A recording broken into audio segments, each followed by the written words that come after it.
I'm recording my fourth YouTube short of the morning when Jake walks out with his suitcase. "Really, Mia?" he says, but I keep smiling at my phone, finishing my relationship advice video about maintaining a perfect marriage. The irony isn't lost on me. I have 347K followers who think I'm some kind of relationship guru, while my actual husband is literally walking out the door. I'm Mia Williams, 28, lifestyle influencer, and I'm watching my carefully curated life implode in real time. The ring light casts a perfect glow on my face as Jake pauses in our Instagram-worthy foyer, which, by the way, took me 3 sponsored posts to furnish. He's waiting for me to acknowledge him, but I'm busy editing my video, adding the trending sound that'll maximize engagement. "Your followers know more about our marriage than I do," Jake says, his voice carrying that tired edge I've been strategically filtering out of our social media presence. The same way I filter out his increasing late nights at work, his declining interest in being my content prop, his growing resistance to playing the perfect husband role for my brand. My phone pings with notifications, comments rolling in about relationship goals and couple aspirations. If they only knew Jake was leaving, they'd understand why I've been pushing out more content lately. Nothing covers up a failing marriage quite like flooding social media with proof of its perfection. "Can we talk without your phone?" Jake asks, but I'm already positioning myself for the perfect candid shot. Morning light streaming through our designer windows, my devastated expression carefully practiced. This'll make great content later, maybe a series about relationship struggles and growth. My followers eat up vulnerability porn. What's there to talk about? I scroll through filters, wondering which one best captures emotional distress. "You're obviously having some kind of crisis, but we can work through this," my followers always say. "Your followers." Jake's laugh sounds nothing like the carefully choreographed ones in our hashed couple goals reels. "Do they know you edited out our fight about the mortgage, or how you turned my promotion dinner into a YouTube opportunity? How about the fact that you posted our private conversation about having kids to get engagement?" The memory of that particular live stream hits harder than I want to admit. Jake had been so excited to discuss starting a family, but all I could think about was how pregnancy would affect my aesthetic. I went live without telling him and let my followers weigh in on our most intimate decision. The video got 2.3 million views. "I'm building something here," I protest, finally lowering my phone. "Do you know how many couples follow me for advice? How many brands want to work with us?" The words sound hollow even to me, like I'm reading from a script I've outgrown. "That's exactly the problem, Mia." Jake sets his suitcase down, runs a hand through his hair, a gesture I'd normally ask him to redo for better framing. "Everything's content to you. Our anniversary dinner? You spent an hour getting the perfect boomerang of the champagne toast. My dad's funeral? You turned it into a series about grieving in style, complete with sponsored black dresses. The accusation stings because it's true. That grief series got me a partnership with a luxury fashion brand. I remember Jake's face when he saw the first post. Hurt, betrayal, disbelief. I'd convinced myself he was just processing his loss differently. Now I wonder if that was the moment he started packing mentally. My phone buzzes, a comment from Perfect.Wifey. "You and Jake are literally relationship goals. How do you keep the romance alive?" The irony makes me laugh, a sharp sound that catches in my throat. I start typing a response about date nights and communication, muscle memory taking over. "See?" Jake gestures at my phone. "You can't even fight with me without documenting it." He's right. I'm already mentally composing the post that'll explain his absence from my content. Maybe a soft focus photo of me gazing thoughtfully out a window, caption about personal growth and private journeys. The worst part is, I can't remember the last time Jake and I had a real moment, one that wasn't filtered through a social media lens. "Remember our first date?" Jake asks. And for once, I don't immediately reach for my phone to share a throwback Thursday moment. "You didn't even have Instagram then. We talked for hours, no photos, no stories, no checking likes." The memory hits differently now. Small Italian restaurant, cheap wine, genuine laughter.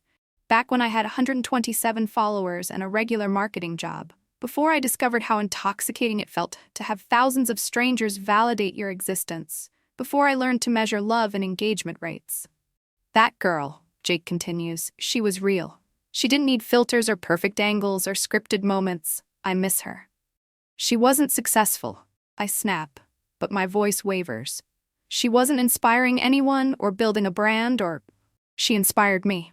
Jake's words cut through my defensive spiral. Every day.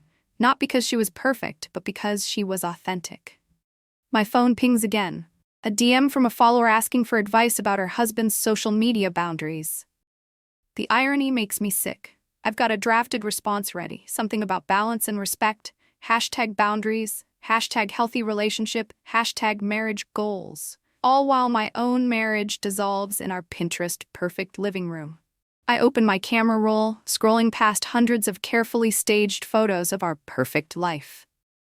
Jake and I at sunset on the beach took 47 takes, us cooking together in matching outfits, sponsored by a meal kit service, candid morning coffee shots that took an hour to set up. Each image represents a moment we could have actually lived, replaced by time spent trying to capture it. You know what broke me? Jake's voice pulls me from my scroll. Last month, when you live-streamed our conversation about having kids without telling me, you turned the most intimate discussion of our marriage into content, complete with a poll asking your followers if we were ready for baby fever. The memory makes my stomach turn. The live stream had gotten amazing engagement. 50K viewers, hundreds of super chats, 3 new brand deals. But I remember Jake's face when he realized what I'd done. How he'd gone quiet in that way I should have recognized as dangerous. Instead, I tagged him in the highlights, suggested we do a follow-up Q&A. Your followers knew about my vasectomy consultation before I could tell my own mother, he says quietly. She found out from your Instagram story. Do you have any idea how that felt? My fingers twitch toward my phone, muscle memory wanting to capture this raw moment. Jake notices. Even now, you're thinking about how to package this, aren't you? What filter would best capture your husband walking out? That's not fair, I protest, but we both know it is. I've already mentally composed the caption. Growth isn't always pretty. Sometimes it means watching someone you love choose a different path. Authentic life, personal growth, marriage journey. Jake picks up his suitcase again. I filed the papers yesterday. You'll probably find out anyway when your followers start tagging you in courthouse check-ins. His voice is tired, resigned. I asked for privacy, but we both know that's not your style. The reality of what's happening finally hits me. Not as content, not as a story arc, but as my actual life falling apart. My hands shake as I open Instagram, typing out a message to my followers about taking a break for personal reasons. Jake watches, a sad smile on his face. That's the first real thing you've done in months, he says. Wait, I call out as he reaches the door. Can we talk about this? Really talk? No phones, no cameras? But even as I say it, I'm thinking about the redemption arc, the reconciliation content, the sponsored couples therapy sessions. You're doing it again, Jake says softly. I can see it in your eyes. You're already planning how to monetize this moment. Goodbye, Mia. I hope you find what you're looking for behind all those filters. The door closes behind him with a quiet click that somehow sounds louder than any viral soundbite. I stand there, surrounded by the carefully curated evidence of our life together. The accent wall we painted for a home improvement collab. The luxury coffee maker from a morning routine sponsorship. The professional photos capturing moments we were too busy staging to actually live.